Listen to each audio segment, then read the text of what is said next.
All right, folks, buckle up, because today we're diving deep into something truly wild. It's a world stranger than fiction, and it's all about remote viewing. You got it. We're going way beyond the psychic spies thing you see in movies and getting to the heart of what makes this topic so fascinating. The idea that the human mind can actually break free from the limits of space and time. I've been digging into some incredible material for this deep dive. We're talking articles about a researcher named Stephen Schwartz who spent decades studying this stuff. Plus, we've got details about these mind-blowing experiments that will seriously make you question reality. And get this, we're even going to peek into the CIA's super secret involvement in all of this. What we're aiming for today is to sift through the fact and the fiction and get to the actual science behind this supposed ability. And hey, maybe we'll have a few mind-blown moments along the way. Speaking of mind-blown, get this. We're talking stories about people seeing places they've never been to. Sometimes it's so accurate, it's spooky. It's like that scene in Minority Report, where they use those precogs to see crimes before they happen. But this isn't about the future. It's about tapping into information that's hidden from our normal senses. It gets weirder. Hold on to your hats, folks, because there are experiments where people claim they actually influenced events that had already happened, like messing with the past. It's enough to make Doc Brown from Back to the Future do a double take. Whoa. Let's not get ahead of ourselves and jump to time travel just yet. Yeah. What we're talking about here is this idea of the non-local mind, meaning our minds aren't just stuck inside our heads. They're connected in ways we're just starting to understand. Okay, so maybe not literal time travel, but the idea that our minds can stretch beyond the present moment, that's still pretty mind-bending. Does this have something to do with quantum physics? Am I about to enter the matrix here? You're on the right track. Think of it like quantum entanglement. Two particles that are linked no matter how far apart they are. What if the same principle applies to consciousness? Could our minds be entangled in a way that lets us access information beyond the limits of space and time? My brain is doing the tango now. But if we're all connected like that, wouldn't we be constantly bombarded by everyone's thoughts? It'd be like a never-ending telepathic conference call. Not exactly. It's more like we're all swimming in this vast ocean of consciousness. We can choose which frequencies or channels to tune into. Remote viewing is like learning to fine-tune that dial. So it's not about drowning in everyone's thoughts.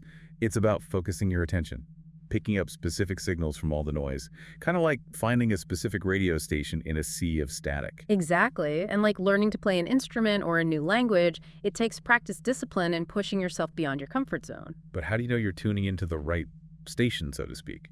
What if it's just your own thoughts or daydreams? How do you tell the difference? That's where training and feedback come in. Experienced remote viewers, they learn to separate their internal chatter from the information they're receiving from somewhere else. So it's like learning to tell the difference between a dream and reality.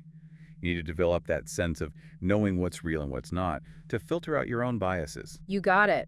And here's one of the most fascinating things about remote viewing. It challenges our whole understanding of time. You know how we think of time as this straight line from past to present to future? Like a one-way street. You can't go back and you only see what's right in front of you. But what if time is more like this multi-dimensional landscape? Past, present, and future all existing at the same time, but in a way our linear minds can't grasp. Whoa, now we're talking interstellar stuff. Time as a dimension we can explore, maybe even manipulate. That's a powerful analogy. Some researchers believe remote viewing might give us a peek into that multidimensional nature of time, letting us tap into information from the past, present, and maybe even possible futures. So it's not about seeing a fixed future, but about understanding possibilities. How our choices now could shape what happens later on. Right. It's like having a map with multiple paths, but you get to choose which one to take. That's where things get interesting, because it brings up the whole free will versus destiny debate. If we can glimpse potential futures, does that mean our lives are already planned out? Or do we still have the power to change things? That's a question that's been around forever, and remote viewing just adds another layer to it. It suggests that we might have more control than we realize, that our choices can have a ripple effect on reality. This is heavy stuff. Yeah. But let's ground this conversation a bit. Tell me about the CIA's role in all of this. I'm picturing shadowy figures in trench coats talking about psychic spies and smoke-filled rooms. You're not too far off. During the Cold War, the CIA launched this top-secret program called Stargate to see if remote viewing could be used for intelligence gathering. They wanted to know if psychic spies could really see into enemy territory, uncover secrets, and maybe even gain an advantage in espionage. Was it like a real-life Stranger Things with psychics battling it out in some supernatural realm? Did they find 11? Not quite. The Stargate project was super hush-hush, and we're still learning about it. But we do know they poured a lot of resources into training remote viewers and testing them in controlled settings. And did it actually work? Could these psychic spies really see what was happening on the other side of the world? The results are mixed. Some claim amazing successes, while others think it was a waste of time and money. But the fact that the CIA put so much effort into it tells you they took it seriously. So even if they didn't find any earth-shattering results, something must have sparked their curiosity, like where there's smoke, there's fire kind of thing. Exactly. And even though the Stargate project officially ended in the 90s, people are still fascinated by remote viewing. And one of the coolest things is its potential uses beyond spying. Okay, now we're talking. We've covered the spooky stuff, the mind-bending science, and the government intrigue. But let's get practical. How could this be used to actually help humanity? We're talking real-world applications, not just psychic parlor tricks. Imagine using remote viewing to find missing people, predict natural disasters, or even discover new sources of clean energy. Just a few examples of how it could be used for good. Hold on. We're talking saving lives, protecting the planet, and solving some of the biggest problems facing humanity. That's a whole different level from reading someone's mind to see what they had for breakfast. It is. And that's what makes remote viewing so compelling. It's not just about exploring the limits of the mind, but about using those abilities to make the world a better place. Now that's a mission I can get behind. Psychic detectives, environmental guardians, and maybe even energy pioneers. The possibilities are huge. But before we get too carried away with saving the world, let's take a step back. You mean the potential downsides, the ethical concerns? Exactly. Because with great power comes great responsibility in remote viewing. If it's as real as some people say, raises big questions about privacy, security, and the possibility of being misused. We'll definitely explore those ethical dilemmas later on. But first, let's dive into some of those mind-boggling experiments you mentioned earlier, the ones that seem to bend time and space. Get ready for some serious head-scratching, folks. Bring on the weirdness. I'm strapped in and ready for liftoff. Let's blast off into the world of scientific experiments that sound like they came straight out of a sci-fi movie. Let's start with a physicist named Helmut Schmidt. He dared to explore where consciousness meets quantum mechanics. His experiments will make you rethink everything you thought you knew about cause and effect. Okay, Helmut Schmidt, you have my attention. What kind of mind-bending experiments are we talking about? Give me the details. Schmidt designed these experiments to see if human intention could actually influence events that had already happened. Think of it like this. You're watching a recording of a coin toss, but you're not just watching. You're trying to make it land on heads or tails, even though the coin has already been flipped. Hold on. Yeah. Are you saying we can change the past? Is this like Back to the Future stuff?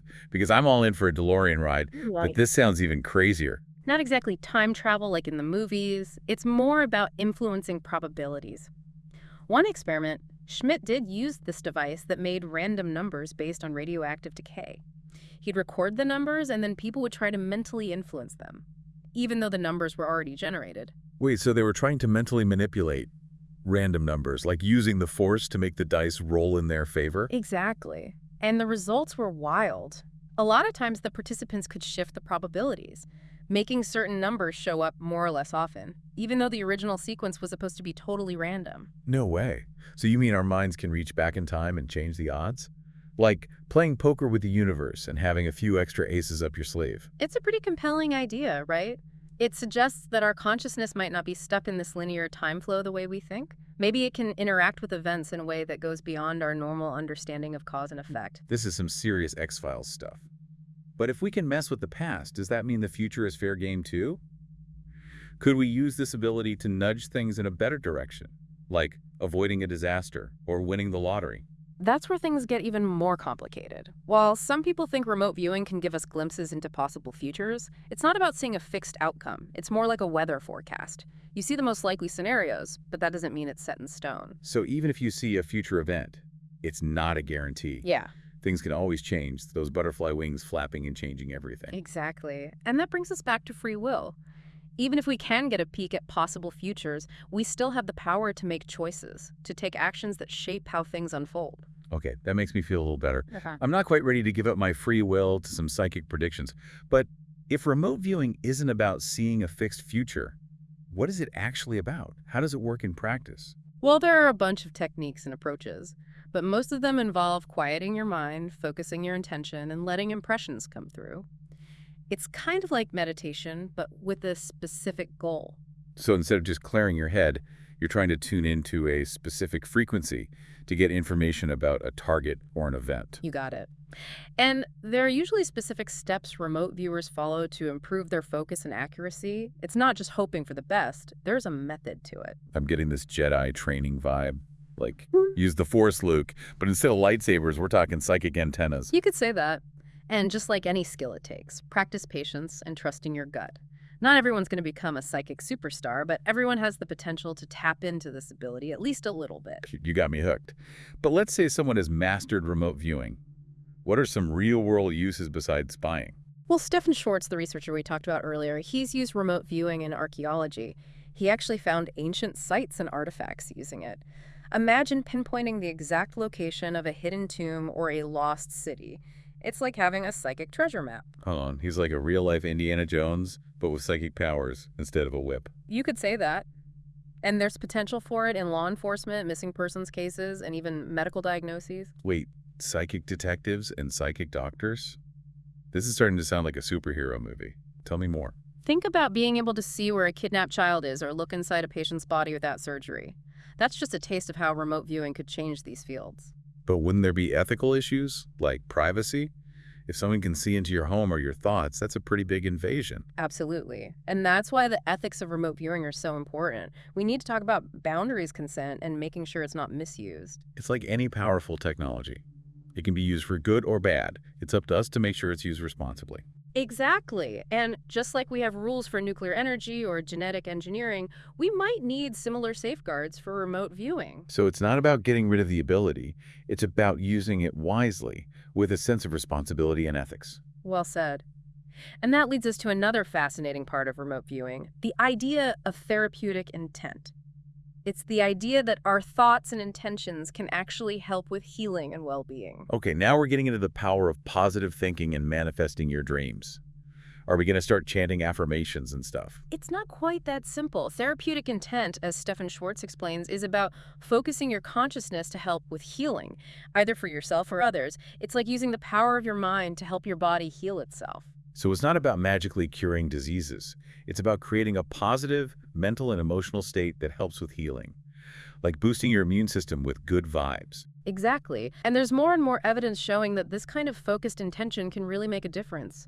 Studies show that patients who are prayed for or sent positive thoughts often recover quicker and have fewer problems. So even if you don't believe in a higher power or anything, the power of positive thinking or intention can still have a positive effect. It's like a deeper version of the placebo effect. Good analogy. Just like a placebo can trigger the body's own healing mechanisms, therapeutic intent might be doing something similar, using the mind to influence the body. So we've got psychic spies, psychic archaeologists, psychic detectives, psychic doctors, and now psychic healers. This is starting to feel like a comic book universe. It's definitely a fascinating world of possibilities, and as we dig deeper into remote viewing, we'll keep uncovering new applications and implications. Well, I'm totally on board. We've covered so much, but it feels like we're just getting started. What else have you got? Hit me with some more mind-blowing insights. Let's explore how remote viewing challenges our whole perception of time and space. Ready to go down the rabbit hole? Lead the way. I've got my Alice in Wonderland hat on, and I'm ready to explore.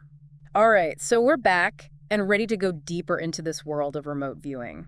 We've gone from psychic spies to the power of the mind to maybe even heal. And now we're going down the rabbit hole to see how remote viewing messes with our ideas of time and space. Think about it for a second. We experience the world through our 5 senses, right? Sight, sound, touch, taste, and smell. Right. Our senses are like a spotlight. They only show us a small part of reality at any given time. Everything else is hidden in the dark. Exactly. But what if there's more to reality than what we can see and hear and touch? What if there's a whole other level of information that our physical senses can't pick up? A place where time and space aren't as solid as we think they are. It's like that whoa moment in The Matrix when Neo realizes the world he sees is just a computer simulation, hiding a deeper reality. You got it. Remote viewing could be a way to peek behind that curtain, to access information that goes beyond our normal senses. So it's not just seeing things that are far away. It's about getting to a place where time and space work differently. Right. One way to think about it is to imagine time as a river. We experience time flowing forward like a boat going downstream. Like a one-way street. Yeah. You can't go back and you only see what's in front of you. But what if we could jump out of the boat, get up on the riverbank and see the whole river from above? From there, we could see the past, present, and future all at once, just different points along the river. Okay, I think I'm getting the big picture here. It's not about physically traveling through time.